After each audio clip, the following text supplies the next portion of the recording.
Hello and welcome to Affinity. I've been asked about the difference between clipping and masking, so this is all about those things.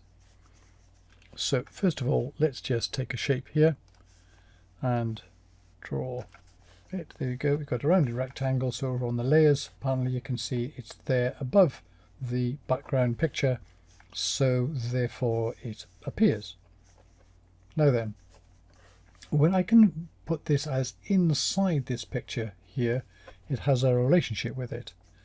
And if I drag it down here, then I can go over the image there, and there's a vertical blue bar there next to the image, and you can see what's happened here. It's gone to this position here and it's just appeared over the top. And if I get the move tool and move it around the place, you can see that it is like that.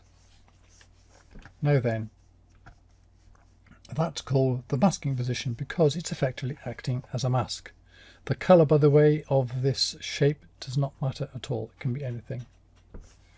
Now then, let's move that back out again, up to the top. So I've got a horizontal blue line all across. Now then, if I move this down, rather than over the image there, over that little icon, move it over the text, now I've got a horizontal blue bar, but not all the way across, almost. If I let go there, well, nothing much seems to have happened here, but it's now effectively, it's sort of tied into that picture, so it's kind of its fate goes along together. So if I got the move tool selected and I select the image there, and these little crosses there means it is the background layer, it's locked, so I'm going to unlock it from there. So now I can move this around the place, and I could move this around like this, and you can see the rectangle moves with it. So I can also scale it, and as I scale it there, you can see it scales the rectangle as well. So there you go, that's the clipping positions, and that's the difference between layers and clipping. So let's have a look at something slightly different with this. So I'm just going to take that and turn that off for the moment, because there's other things you can do here. And that is, if I go to another picture here, I've selected something, Control C here, and I go down to here and say Control V and paste it in. Now I've got this image on top here, and it's appeared here as another layer, but this works, in other words, with images, because it works on effectively the alpha, the transparency of this shape that I put on here. So it's not just the vector shapes, the rounded rectangle and so on. So if I take this and drag this down here, look, it's now like this. So I can sort of do a silhouette. See, it shows here the colors and everything on the image don't matter. It is simply the transparency that is used as the control of it. And if I go to the clipping layer, so I can do that, move that back out, move it over the text. That's the way.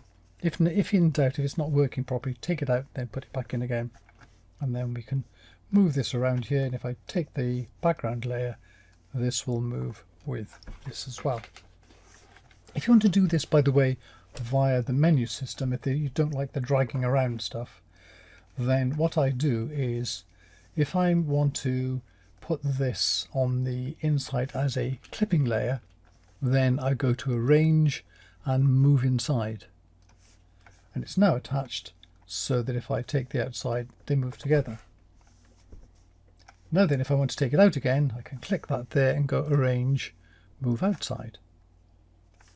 If I want to take it as a masking layer, then I go to that one there and I can sort of right click that and say Mask to Below. Now it goes in as a masking level, so it's just like a little vertical blue bar there, and I can also right click that and say Release Mask, and it goes back outside again. So you can do it like that. We can do one more thing with this. I'll put this in there as the masking layer, and I'm going to come back and draw my rounded rectangle again. And that's at the top there, so that just is an ordinary, just moves around the place and so on. But if I take this and I put this inside here, now as a clipping layer, so I can just say Arrange and Move Inside. Now you can see here it only overlaps that there. And this is the way this is working. It's because this photo here, the person, is acting as the mask, which means this is the only area you can see. Therefore, it's the only area that this works with. So those work together like that.